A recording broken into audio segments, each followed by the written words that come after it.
പൂരിഗഞ്ച് എന്നു പേരുള്ള ഗ്രാമമുണ്ടായിരുന്നു. അവിടെ സുരേഷ് എന്നു പേരുള്ള ഒരാൾ തന്റെ അച്ഛന്റെയും അമ്മയുടെയും കൂടെ ജീവിച്ചിരുന്നു. സുരേഷിന് പാനിപൂരി കഴിക്കാൻ വളരെ വലിയ ആഗ്രഹമായിരുന്നു. സുരേഷും പിന്നെ ഗ്രാമത്തിലെ ചില ആളുകളും മറ്റൊരു ഗ്രാമത്തിലേക്ക് പോകുകയായിരുന്നു. അമ്മേ, എനിക്ക് കുറച്ച് കാശ് തരാൻ പറ്റുമോ? എനിക്കൊന്ന് പാനിപൂരി കഴിക്കണം. ഇല്ല, എന്റെ കയ്യിൽ ഒരു ചില്ലി കാശില്ല. 20 രൂപ പാനിപൂരി കഴിക്കാൻ 40 രൂപ ചെലവാക്കി നീ പോകൂ എപ്പോഴും. അമ്മേ, ഇപ്പൊ നമ്മൾ എന്ത് ചെയ്യാൻ പറ്റും? നമ്മുടെ ഗ്രാമത്തിലുള്ള പാനിപൂരി കടയില്ലല്ലോ. ഈ ഗ്രാമത്തില് വലിയ കാടുകളല്ലാതെ വേറെ ഒന്നും ഇല്ലല്ലോ. സുരേഷ് തന്റെ അമ്മയോട് ഈ രീതിയിൽ സംസാരിക്കുന്നത് കണ്ട് അതേ സമയത്ത് തന്നെ സുരേഷിന്റെ അച്ഛൻ അങ്ങോട്ടേക്ക് കയറി വന്നു. ഇവിടെ നോക്കും മോനെ, നീ എപ്പോ നോക്കിയാലും വെറും പാനിപൂരി കഴിക്കുന്നത് മാത്രമാണല്ലോ പറഞ്ഞുകൊണ്ടിരിക്കുന്നത്. ഇതൊക്കെ വിട്ടിട്ട് വേറെ എന്തെങ്കിലും നിനക്ക് ജോലി നോക്കിക്കൂടെ? കൃഷിയൊക്കെ ചെയ്ത് എന്റെ കൈയൊക്കെ അഴുത്തുപോയി. ശരിയാച്ചാ, ഞാൻ ജോലിയൊക്കെ നോക്കിക്കോളാം. നിങ്ങൾ എപ്പം നോക്കിയാലും എന്നെ എന്തെങ്കിലും ചീത്ത പറഞ്ഞുകൊണ്ടിരിക്കുകയാണ്. ശരി, അതൊക്കെ വിട്ടേക്ക്. എനിക്ക് കുറച്ച് കാശാ. പാനിപൂരി കഴിക്കാൻ വേണ്ടി അടുത്തുള്ള ഗ്രാമത്തിലേക്ക് എനിക്ക് പോണം. ഇവിടെ നോക്കും മോനെ, നീ എപ്പോഴാ മാറാൻ പോകുന്നത്? സുരേഷിന്റെ അച്ഛൻ സുരേഷിന് 50 രൂപ പാനിപൂരി കഴിക്കാൻ വേണ്ടി കൊടുത്തു. അങ്ങനെ സുരേഷ് ആ ഗ്രാമത്തിലെ ഒരു വലിയ മരത്തിന്റെ കീഴെ പോയി തന്റെ കൂട്ടുകാരൻ റോഹന് വേണ്ടി കാത്തിരുന്നു. കുറച്ചു സമയം കൊണ്ട് തന്നെ രോഹൻ അവിടേക്ക് എത്തിച്ചേർന്നു. എന്ത് പറ്റി? നീ എന്തിനാ ഇത്ര വിഷമത്തോടെ നിൽക്കുന്നത്? എന്ത് പറയാനാ രോഹൻ? എപ്പം നോക്കിയാൽ അച്ഛനും അമ്മയും എന്തെങ്കിലും ജോലിക്ക് പോകുന്നു പറഞ്ഞുകൊണ്ടിരിക്കുന്നു. എനിക്കും ജോലിക്ക് എന്തെങ്കിലും പോകണമെന്ന് ആഗ്രഹിക്കുന്നത്. പക്ഷെ അതിന് ആദ്യം ജോലി എന്തെങ്കിലും കിട്ടണ്ടേ? നീ പറഞ്ഞത് വളരെ ശരിയാണ്. നീ എന്നെ തന്നെ നോക്ക്. ഞാനും കുറെ ദിവസമായിട്ട് ജോലി നോക്കുന്നു. പക്ഷെ എന്ത് ചെയ്യാനാ, ഇതുവരെ ജോലി കിട്ടിയിട്ടില്ല. ശരി, വിട്ടേക്ക്. വേഗം വന്നേക്ക്. ഇല്ലെങ്കിൽ സുഭാഷ് നഗറിൽ പോകുന്ന ബസ് നമ്മൾ മറന്നു പോവും. ആ, വാ പോവാം. സുരേഷും രോഹനും രണ്ടുപേരും പാനിപൂരി കഴിക്കാനായി പുറപ്പെട്ടു. മറ്റൊരു വശത്ത് സ്വാർത്ഥനായ ജമീന്ദാർ ലഖൻ തന്റെ വേലക്കാരൻ ഗുല്ലുവിനോട് വീട്ടിലേക്ക് വരാൻ ആവശ്യപ്പെട്ടു. പറയൂ, എന്താണ് ജോലി മുതലാളി? ഞാൻ പുതിയതായിട്ട് എന്തെങ്കിലും ഒരു വ്യാപാരം ചെയ്യണമെന്ന് ആഗ്രഹിക്കുന്നു. പറയൂ, ഈ ഗ്രാമത്തിലെ ജനങ്ങൾ എന്ത് ജോലിയില്ലാത്താണ് കഷ്ടപ്പെടുന്നത്? നമുക്ക് ആ വ്യാപാരം ചെയ്യാം. പിന്നെ നമുക്ക് കുറച്ച് പണവും ഉണ്ടാക്കാം. അതിനെപ്പറ്റി എനിക്ക് ഒന്നും അറിയില്ല മുതലാളി. പിന്നെ ഗ്രാമത്തിലെ ജനങ്ങള് കുറെ പേര് പാനിപൂരി കഴിക്കാൻ വേണ്ടി വേറെ ഗ്രാമത്തിലേക്കാണ് പോകുന്നത്.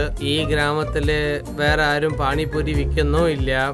വെറും പാനിപൂരി കഴിക്കാൻ വേണ്ടി അടുത്തുള്ള ഗ്രാമത്തിലേക്ക് പോകുന്നുണ്ടോ?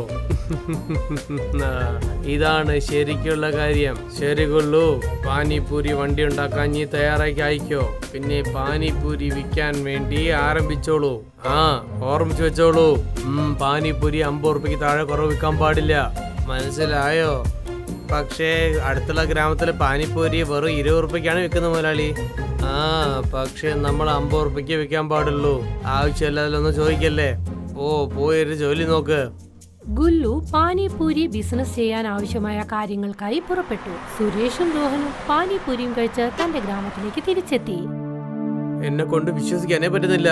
നമ്മൾ വെറും പാനിപൂരി കഴിക്കാൻ വേണ്ടി നമ്മൾ ഇത്ര ദൂരം പോയിട്ട് വരുന്നുണ്ടല്ലേ. പക്ഷേ പാനിപൂരി കഴിച്ചതിന് ശേഷം നമ്മളുടെ എല്ലാ സ്വർവും തീർന്നു പോകുന്നുണ്ട്. നീ പറയുന്നത് വളരെ ശരിയുള്ള കാര്യമാണ്. ഒരു പക്ഷേ നമ്മുടെ ഗ്രാമത്തിലും ഒരു പാനിപൂരി കടയുണ്ടെങ്കിൽ നമ്മൾ ഇത്രയും ദൂരം പോകാനുള്ള ഒരു ആവശ്യമില്ലല്ലോ. സുരേഷും രോഹനും രണ്ടുപേരും അവരവരുടെ വീട്ടിലേക്ക് മടങ്ങി. ഗുല്ലു ആണെങ്കിലോ ജമീന്ദാറിന്റെ പാനിപൂരി കടയ്ക്ക് വേണ്ട എല്ലാ ഏർപ്പാടുകളും ചെയ്തു. പിറ്റേ ദിവസം പ്രഭാതമായി. രോഹനും സുരേഷും അതേ മരത്തിന് കീഴെ വീണ്ടും കണ്ടുമുട്ടി. രോഹൻ, നമ്മള് വീണ്ടും തന്നെ അവിടെ പോയിട്ട് പാനിപൂരി കഴിച്ചിട്ട് വരാം. പോവാം. ഇതിനെന്തിനാ നീ ഇങ്ങനെ ചോദിക്കുന്നത്? രണ്ടുപേരും പാനിപൂരി കഴിക്കാൻ വേണ്ടി പുറപ്പെടുന്ന സമയത്ത് ഒരു കടയ്ക്ക് മുൻപിൽ ഗ്രാമവാസികളെല്ലാം കൂട്ടം കൂടി നിൽക്കുന്നത് അവർ കണ്ടു. ചേടാ, ഇവിടെ എന്താ ഇത്രയും തിരക്കായിട്ടുള്ളത്? പോയി നമുക്ക് നോക്കിട്ട് വരാം. സുരേഷും രോഹനും അവിടെ ജനക്കൂട്ടം കണ്ട് എന്താണെന്നറിയാൻ അങ്ങോട്ടേക്ക് പുറപ്പെട്ടു. രണ്ടുപേരും അവിടേക്ക് പുറപ്പെട്ടതും അവിടെ ഗുല്ലു പാനിപൂരി വ്യാപാരം ചെയ്യുന്നത് അവർ കണ്ടു. എന്റെ പൊന്നോ, നമ്മുടെ വാക്കുകളൊക്കെ ദൈവം കേട്ടെന്നാ തോന്നുന്നത്. നീ പറഞ്ഞത് വളരെ ശരിയാടാ. രോഹൻ ഗുല്ലുവിനോട് പാനിപൂരിയുടെ പണം എത്രയാണെന്ന് ചോദിച്ചു. അതിന്റെ വില അറിഞ്ഞതും രണ്ടുപേരും ഞെട്ടിപ്പോയി. എന്നിട്ട് 50 രൂപയോ? ഇത്രയും വില കൂടിയോ? പക്ഷേ അടുത്തുള്ള ഗ്രാമത്തില് ഞങ്ങൾക്ക് വെറും 20 രൂപയെ കിട്ടുന്നുള്ളൂ. ആ സമയത്ത് തന്നെ ജമീന്ദാർ ലഖൻ അവിടേക്ക് എത്തിച്ചേർന്നു. എന്നിട്ട് എന്താണ് പറഞ്ഞതെന്നോ? എന്നാ പിന്നെ ഞങ്ങൾ അവിടെ തന്നെ പോയിട്ട് പാനിപൂരി കഴിച്ചോളൂ. ഞങ്ങളെന്താ വേണ്ടെന്നാ പറഞ്ഞ? എങ്ങനായാലും അടുത്തുള്ള ഗ്രാമത്തിലേക്ക് പാനിപ്പൂരി കഴിക്കാൻ വേണ്ടി നിങ്ങൾ 50 റുപ്യ കൊടുക്കുന്നുണ്ടല്ലോ, അതിന് പകരം ഇവിടെ നിങ്ങൾ കൊടുത്തേക്ക്. എന്താ പ്രശ്നം? അങ്ങനെയാണോ? ഇത് നിങ്ങളുടെ കടയാണോ? നിങ്ങൾ എന്തിനു വേണ്ടിയാണ് ഇത്രയും വില കൂടി പാനിപ്പൂരി വെക്കുന്നത് എനിക്ക് നന്നായിട്ട് മനസ്സിലായി. ഒരു പ്രശ്നമില്ല, ഞങ്ങൾ തന്നെ സ്വന്തമായിട്ട് ഒരു പാനിപ്പൂരി കട ഉണ്ടായിക്കോളാം. ഞങ്ങൾ വളരെ ഗ്രാമജനങ്ങൾക്ക് കുറഞ്ഞ വിലയിൽ പാനിപ്പൂരി കൊടുത്തേക്കും. ഓ കാരണം ഈ ഗ്രാമത്തില് എനിക്ക് മാത്രമാണ്, പുറത്തുള്ള ആൾക്കാര് പാനിപ്പൂരി എനിക്ക് മാത്രമേ ചെയ്തു തരുള്ളൂ. അത് നിനക്കറിയോ? ഞാനൊന്ന് നോക്കട്ടെ നീ എങ്ങനെയാണ് ആ കട തുറക്കാൻ പോകുന്നെന്ന്. സുരേഷും രോഹനും രണ്ടുപേരും ആ സ്ഥലത്ത് നിന്ന് തിരിച്ചു പുറപ്പെട്ടു. എന്നിട്ട് അവർ ആലോചിക്കാൻ തുടങ്ങി, ഈ പാനിപൂരി കടയിൽ എങ്ങനെയാണ് പൂരി കൊണ്ടുവരുന്നതെന്ന്. എടാ നീ എന്തോ ഒരു ധൈര്യത്തില് വെല്ലുവിളിച്ചോ, പക്ഷെ എങ്ങനെയാണ് നമ്മൾ ഈ പൂരി ഇപ്പൊ ഏർപ്പാട് ചെയ്യാ? ഞാൻ എന്തെങ്കിലും ഒന്ന് ചെയ്തല്ലേ പറ്റുള്ളൂ, ഇല്ലെങ്കിൽ ഇവൻ ജനങ്ങൾക്ക് അധിക കാശ് വെച്ചിട്ടാണ് എടുത്തുകൊണ്ടിരിക്കുന്നത്. ഈ കാര്യങ്ങളെ പറ്റി അവർ സംസാരിച്ചുകൊണ്ടിരുന്നപ്പോൾ അവിടേക്ക് ഒരു വൃദ്ധനായ മനുഷ്യൻ വളരെ ക്ഷീണിതനായ നിലയിൽ ആ വഴിക്ക് പോകുകയായിരുന്നു. വെള്ളം വെള്ളം ആരെങ്കിലും എനിക്കൊന്ന് വെള്ളം തരാൻ പറ്റുമോ? നിങ്ങൾക്ക് ഒരു കുഴപ്പമില്ലല്ലോ മുത്തശ്ശ, നിൽക്കൂ, ഞാൻ ഇപ്പൊ തന്നെ നിങ്ങൾക്ക് വെള്ളം കൊണ്ടുവന്നേക്കാം. രോഹൻ വേം പോ, അടുത്തുള്ള വീട് ഏതെങ്കിലും ഉണ്ടെങ്കിൽ ഒരു വെള്ളം എടുത്തിട്ട് വന്നേക്കേ. ഞാൻ ഇപ്പൊ തന്നെ പോയി എടുത്തിട്ട് വരാം. രോഹൻ പെട്ടെന്ന് പോയി സമീപത്തുള്ള ഒരു വീട്ടിൽ നിന്നും വെള്ളം കൊണ്ടുവന്നു. എന്നിട്ട് ആ വൃദ്ധനായ മനുഷ്യന് കുടിക്കാനായി അത് കൊടുത്തു. എന്നിട്ട് അദ്ദേഹത്തോട് ചോദിച്ചു, ഇത്രയും ക്ഷീണിതനായി താങ്കൾ എവിടെ നിന്നാണ് വരുന്നതെന്ന്. ഇവിടെ നോക്കൂ മക്കളെ, ഞാൻ ഈ ഗ്രാമത്തിലുള്ള കാട്ടു നടുവിൽ നിന്നാണ് ഇവിടെ വന്നുകൊണ്ടിരിക്കുന്നത്. അവിടെ വന്നിട്ട് മുഖ്യമായുള്ള മൂലികളും വയലില് വിതയ്ക്കാനുള്ള വിത്തുകളും എടുത്തിട്ട് പോയിക്കൊണ്ടിരിക്കുകയാണ്. ഒരു പക്ഷെ നിങ്ങൾ എനിക്ക് കുടിക്കാൻ വെള്ളം തന്നിട്ടില്ലെങ്കിൽ ഒരു പക്ഷെ ഞാൻ ഇന്ന് ജീവനോട് തന്നെ ഉണ്ടാവില്ലായിരുന്നു. ഇത്രയും കാര്യങ്ങൾ ആ വൃദ്ധൻ പറഞ്ഞതിന് ശേഷം തന്റെ പോക്കറ്റിലേക്ക് കൈയിട്ട് സുരേഷിനും രോഹനും ആ മാന്ത്രിക വിത്ത് അദ്ദേഹം കൈമാറി. എന്നിട്ട് എന്താണ് പറഞ്ഞതെന്നോ, നിങ്ങൾ ഈ മായ വിതകളൊക്കെ ഈ വയലിൽ വിതയ്ക്കുന്നുണ്ടോ, അപ്പോൾ നിങ്ങൾ ആഗ്രഹിക്കുന്ന എന്ത് വിളച്ചൽ വേണം നിങ്ങൾ ആഗ്രഹിക്കുന്നുണ്ടോ, അതിന്റെ പേര് നിങ്ങൾ ഒരു 5 പ്രാവശ്യം പറഞ്ഞേ പറ്റുള്ളൂ. അപ്പോൾ അടുത്ത ദിവസം തന്നെ അത് വളർന്നേക്കും. ആ വൃദ്ധനായ മനുഷ്യൻ ഇത്രയും പറഞ്ഞുകൊണ്ട് തന്റെ വഴിയിലേക്ക് തിരിച്ചു നടന്നു. സുരേഷും രോഹനും ആ മാന്ത്രിക വിത്തുമായി തങ്ങളുടെ വീടുകളിലേക്ക് തിരിച്ചുപോയി. ശരി വാ, ഇന്ന് തന്നെ പോയിട്ട് എന്റെ അച്ഛനുള്ള സ്ഥലത്തിൽ ഈ മായ വിത്തുകൾ നമുക്ക് വിതച്ചിട്ട് വരാം. ഇത് ശരിക്കും മായ വിതകളാണോ നമുക്ക് എന്ത് നോക്കാം.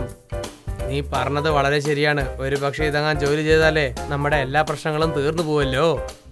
സുരേഷും രോഹനും രണ്ടുപേരും ആ വിത്തുകളും എടുത്ത് പാടത്തേക്ക് നടന്നുപോയി. എന്നിട്ട് 5 തവണ പാനിപൂരി എന്ന് പറഞ്ഞുകൊണ്ട് ആ വിത്തുകൾ തങ്ങളുടെ പാടത്ത് വിതച്ചു.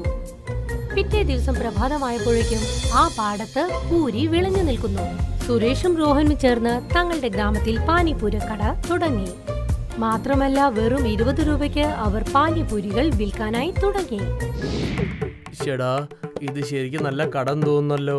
എനിക്കൊരു പ്ലേറ്റ് മാത്രം തരുമോ? ശരി, ഇപ്പൊ തന്നെ തരാം. സുരേഷ് ആ കസ്റ്റമർക്ക് പാനിപൂരി വിറ്റു. ഇതിനു മുമ്പ് ഞാൻ ഇതുപോലെ തന്നെ നല്ല പാനിപ്പൂരി ഞാൻ കഴിച്ചിട്ടേ ഇല്ലായിരുന്നു. ഈ പാനിപ്പൂരി കഴിക്കാൻ വളരെ സന്തോഷമായിട്ടുണ്ട്. നിങ്ങളൊരു കാര്യം ചെയ്യ്, ഇന്നൊരു 2 പ്ലേറ്റ് ഇട്ടേക്ക്, പിന്നെ ഇന്നൊരു 2 പ്ലേറ്റ് നിങ്ങൾ വീട്ടിലേക്ക് പാർസൽ അയച്ചേക്ക്. പതുക്കെ പതുക്കെ ഗ്രാമവാസികളെല്ലാം സുരേഷിന്റെയും രോഹന്റെയും പാനിപൂരി കടയിലേക്ക് വരാൻ തുടങ്ങി. പൂരി എപ്പോൾ കുറഞ്ഞു പോകുന്നു അപ്പോഴെല്ലാം പാനിപൂരി പാടത്ത് നിന്ന് പൂരികൾ പറിച്ചു കൊണ്ടുപോകുമായിരുന്നു. ഗ്രാമത്തിലെ ജനങ്ങളെല്ലാം ജമീന്ദാരുടെ പാനിപൂരി കടയിൽ നിന്നും പാനിപൂരി വാങ്ങുന്നത് ഏകദേശം നിർത്തി തുടങ്ങി. ഇതറിഞ്ഞ ജമീന്ദാർക്ക് വല്ലാതെ ദേഷ്യം വന്നു. എന്നിട്ട് തന്റെ വേലക്കാരനായ ഗുല്ലുവിനോട് എന്താണ് പറഞ്ഞതെന്നോ, ഗുല്ലു, എന്ത് സംഭവിച്ചു? നമ്മുടെ പാനിപൂരി വ്യാപാരം എന്താ നടക്കാത്തത്?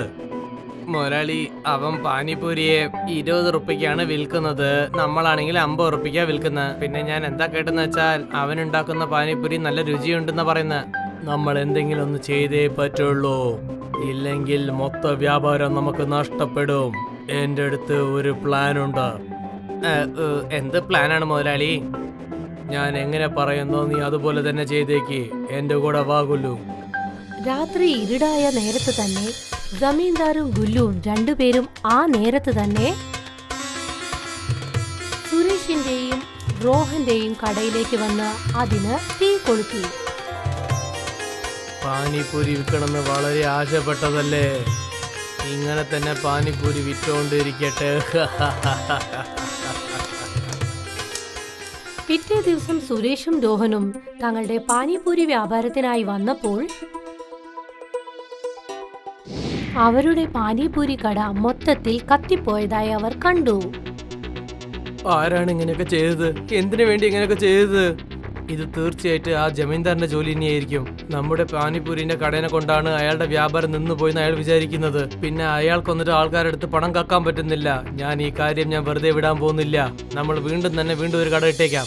വീണ്ടും സുരേഷും റോഹനും ചേർന്ന് പുതിയൊരു കട ഉണ്ടാക്കി.